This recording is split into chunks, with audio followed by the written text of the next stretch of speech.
The following is a high five moment from highfivecasino.com. Welcome to Burger Yippee. Would you like a hot apple pie today? Yes, yeah, I won! Woohoo! So that's a yes on the apple pie? I just went big time playing High Five Casino on my phone. Real cash prizes, free daily rewards, over 1,200 games. Yeah! So yes or no on the apple pie? Whoa! I won again! I'll take that as a yes. Drive around. Have you had your high five moment today? Only at highfivecasino.com. High Five Casino is a social casino. No purchase necessary. Void where prohibited. Play responsibly. Conditions apply. See website for details. High Five Casino. Welcome to the Man Cave Podcast with Dan Casper. He is Dr. Crow, Chippewa Valley Orthopedics and Sports Medicine, joining us here this morning. How you doing, Austin? I'm doing great. That'll boy. Hey, I want to start off news the other day. Chris Middleton apparently had 2 ankle surgeries. Said he's recovering and should be expected to get ready for the upcoming season and such. But one of the ankle surgeries was from a sprain that he had suffered in the middle of the season, or towards the end of the season. He had stepped on Kevin Durant's foot and was out for about a month, and Chris Middleton said it was probably the worst ankle sprain he has ever suffered. So one of those surgeries was to correct that. When you hear that, and obviously he played on it, played in the postseason a little bit there, but do you think something was fully torn, or how severe is that for him to, maybe still play on it but have that surgery afterwards? Yeah, so looking at the kind of descriptions of the surgery and the kind of the recovery timeline they're looking at, it was clearly not a reconstructive surgery. So that's kind of the first fork in the road when you look at any kind of surgery on a joint, in this case the ankle. Was this simply a quote-unquote cleanup procedure, or was this a situation where they were going in there and reconstructing ligaments, which is common. So we do a lot of ankle stabilization surgery. It's called the brostrum, where we tighten up the lateral ligaments, which is, again, very common. So with a sprain, there's always tearing of the ligaments. And we've touched on this in the past, but any sprain, by definition, you have damage to those ligaments. Now, a high grade, you have really substantial, sometimes even complete rupture of those ligaments. But the interesting thing is, some ligaments in the body can heal fairly well, and the ankle is one of those. So people are able to get some healing of that, and it's generally what's called the anterior talofibular ligament, or ATFL. So the ATFL will heal in, but it doesn't always heal in well enough. In this case, it sounds like it did, because he did not have to have a stabilization procedure. So this was simply a cleanup. So with that sprain, he likely had a little residual scar tissue potentially in the gutter. Sometimes you can scuff up the joint. Sometimes it's more than a scuff, but again, if it was serious, you'd have to have a bigger procedure. So it suggests it was probably scoping and removing some scar tissue or some tissue impinging in the gutter, and that's my suspicion. So he should bounce back pretty well. The real question, of course, is, to your point, how severe was the ligament injury? And the answer is it likely wasn't bad enough to require stabilization, so hopefully it's something that he can get behind him and doesn't have to deal with anymore. So on the other ankle, it said it was more of an arthroscopic kind of cleanup with that. Is that common for athletes, just to kind of have like a cleanup injury, or is it more common for guys who have had a history of, like, maybe in this case, spraining ankles all the time?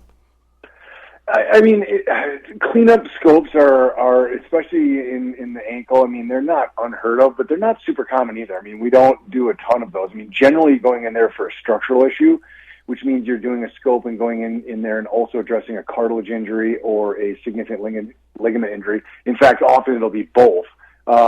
So there's that element, but do we get athletes that do get those kind of cleanups? I mean, you do see that. I mean, it's not uncommon to see an athlete go and get a scope, and they'll use that generalized term cleanup. We use the medical term is debridement, but you have to look at what you're actually debriding, right? So if it's the joint surface or what's called a chondroplasty, you're kind of smoothing out some cartilage irregularities. I mean, that's not a great situation, because you're working on the actual articular cartilage, which we've talked about previously, as that's really one of the injuries that can go downhill, and we don't have a lot of great solutions for it. Things that can make it better for sure, but now sometimes it's more inflammation in the tissues, like a synovitis or in some joints a bursitis. You can actually have residual scar tissue that can impinge, so then you're moving actual scar tissue. So those all fall under that kind of general wastebasket term of cleanup. So it's always hard to tell exactly what was done, but you can often read between the lines based on what the injury was and what the recovery timeline is. So for just a quick reminder, when you hear cleanup with surgeries, or in this case in the ankle, for those who maybe don't know, what exactly are they, quote, cleaning up in there? Yeah, I mean, that's super variable, right? So like I mentioned, it could be cartilage. It could be the joint lining. It could be loose pieces floating in the joint. Or sometimes like a partial ligament injury, they'll debride that because there can be some fraying of that tissue and that can be impinging or touching somewhere. So in the knee specifically, or the hip or shoulder, it could be meniscus, or in the shoulder and hip labrum. Those are things that can all be kind of cleaned up or debrided. So really the cleanup generally means we're using a shaver or a wand to like either shave and remove or burn tissue and remove it. So that's basically what the cleanup part is. Or fishing out pieces, loose body removal is what we call that. So there's that. And then the other end of the spectrum is full reconstructive surgeries, where you're trying to recreate or repair a structure that's in the joint. And that obviously lengthens the recovery process like tenfold. So it's a much bigger surgery when we're talking that, as opposed to a quote-unquote cleanup. Might be a stupid question, but would like cleaning up bone spurs be part of that too? Or is something that could be floating around in there, if lack of a better phrase? Absolutely. So yeah, I did skip over that one. So bone spurs and actually ankles are one of the joints where we do remove spurs. Now, often the term spur is used somewhat interchangeably between two different things. Some physiologic shapes to joints will have a spur that we use in terms like, for example, the shoulder. So people talk about the bone spurs in the shoulder. Now, there's bone spurs from an arthritic joint, and there's what are called the acromial spurs. But most of the time when people are talking about spurs, it's an acromial spur in the shoulder. And that's actually a kind of a natural shape to the shoulder, but we think it may play a role in the underlying process. Probably not as big a deal as we used to think it was, but it does play a role. Now, the ankle, with recurrent sprains, they can develop a pathologic hooking of the bone in the front of the ankle, and that spur is something that's commonly removed. And that's another possibility, that he may have like a little spurring developing anteriorly. And that the interesting part is that doesn't always correlate with arthritis. Sometimes it does, sometimes it doesn't. So there are patients who will go and remove that bone from the front of the ankle, and it can really make some good improvement on range of motion and pain relief for that one. So that is a spur that we will remove as well. And they're generally not floating. Now, again, you can have little pieces break off and float in the joint, but generally those spurs are literally like a bone that's hooking into tissue and rubbing and impinging where it's not supposed to. He's Dr. Crow inside the training rooms, Chippewa Valley Orthopedics and Sports Medicine. Going to baseball here for a sec. For your team, Carlos Correa, dealing with plantar fasciitis. I'm not quite sure what foot it is, but given his foot history with injuries and such, if it is on that same foot, how big of a concern is that? Is that related to his previous foot injuries potentially? It's possibly linked, but not. It doesn't raise a lot of concern, other than the baseline concern of a previous ankle injury like he had. Certainly could come back someday, but I think this is unlikely related. And even if it is, not a huge deal. Now, those of us out there that have had it, and I've had it myself, plantar fasciitis is not fun. I don't know if you've ever had a case yourself, but yep. It sounds like it's such a small deal, but man, if it's a bad case, like every step can hurt, especially early in the morning.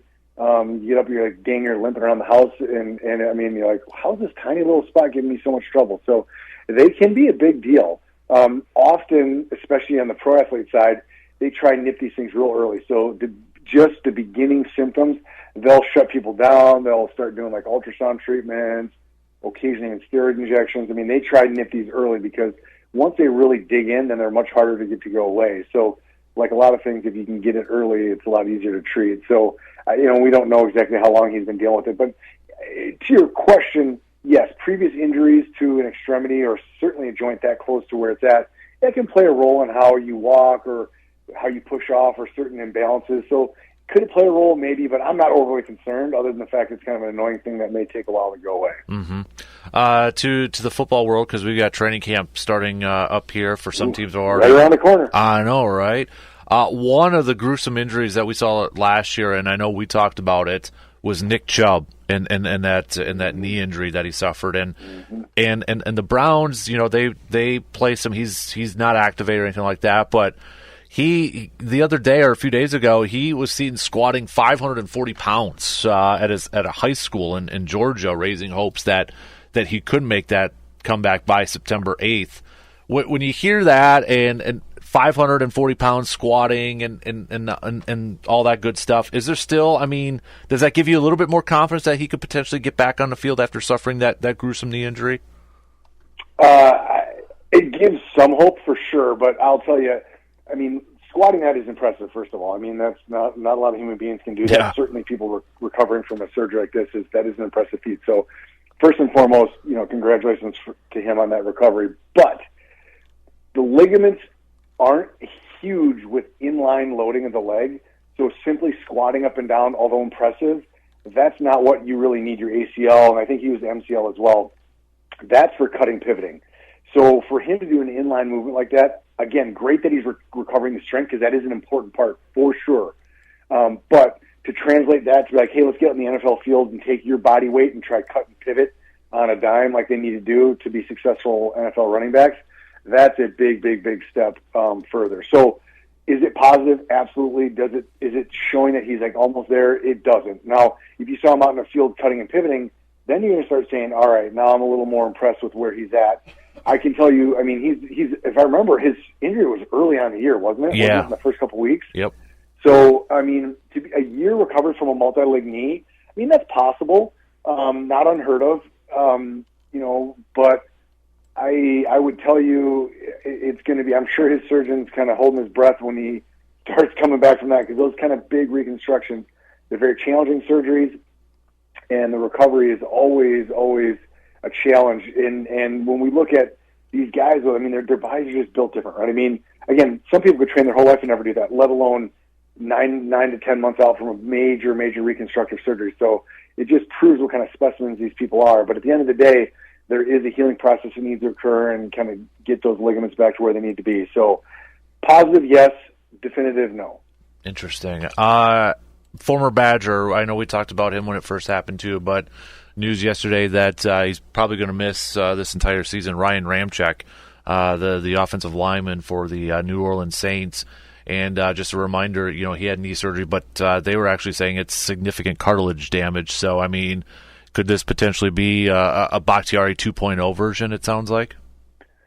Unfortunately, yes. And it's just, and we beat that horse dead in the past, but absolutely cartilage-based injuries are always our nemesis. So when we have any injury to a joint, I mean, that's the one thing that we look at and say, all right, how's the cartilage looking? And when it looks good, it makes the prognosis so much better. I mean, you'd probably almost rather have a multi-ligament injury like Chubb than a simple ACL with a large cartilage defect, even a small cartilage defect, because our ability to get that to heal and regrow is just limited. And so there are different procedures and newer things that are coming out that are giving us some optimism, but at the end of the day, we still don't have a perfect solution for that. Who knows, someday we'll be able to just maybe fire in a couple stem cells and it regrows itself, hooray, hurrah, but we're not there now. So the problem is these are also just massive human beings, right? So the forces they put across their joint are just beyond what normal people are doing. So you take any joint that would have an issue and then you make that exponentially worse by, this guy's, probably 280, 300 pounds, and he's trying to push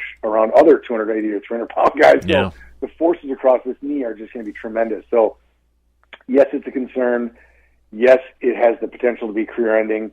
Is it for sure? No. I mean, if it's a smaller lesion and they're trying to catch it early and say, look, we'll take our medicine, we'll do a surgery this offseason and see if we can get it to heal up, is there potential? For sure. But it is also, red flags galore when it comes to cartilage injuries in any joint, frankly. Oh, man, that stinks. That stinks for him. So he's Dr. Crow, Chippewa Valley Orthopedics and Sports Medicine inside the training room. Appreciate it as always, Austin. I'm sure we're unfortunately, knock on wood, it doesn't happen, but it feels like that first week of training camp, we're going to see some injuries and such. So we might have some more football stuff to be talking about next week. It is part of the business. I mean, it's unfortunate, but, my buddy and I were just kind of chatting the other day about what sports mean to our society. And I mean, it's such a big part professionally, but even at the youth level, I mean, it's just, just a shout out to all the people that are involved in youth sports and, all the high schoolers who are getting ready for the season, the coaches, all the time that people put in. It just teaches so many young men and women, being team players, what they learn. And so it's such an amazing part of what we do. I'm fortunate enough to be able to help people get back on the field, and I love that. But there's so many people that are involved in making that all happen. But yeah, unfortunately, injuries are part of it. But we do our best to keep people out there. Mm-hmm. Well said, sir. Well said. All right. Well, you have a good weekend, man, and we'll catch up soon. Okay, bud? Absolutely. Take care. You got it. There you go, Dr. Crow inside the training room, Chippewa Valley Orthopedics and Sports Medicine. The following is a high five moment from highfivecasino.com. Welcome to Burger Yippee. Would you like a hot apple pie today? Yes, yeah, I won! Woohoo! So that's that's a yes on the apple pie? I just went big time playing High Five Casino on my phone. Real cash prizes, free daily rewards, over 1,200 games. Yeah! So yes or no on the apple pie? Whoa! I won again! I'll take that as a yes. Drive around. Have you had your high five moment today? Only at highfivecasino.com. High Five Casino is a social casino. No purchase necessary. Void where prohibited. Play responsibly. Conditions apply. See website for details. High Five Casino.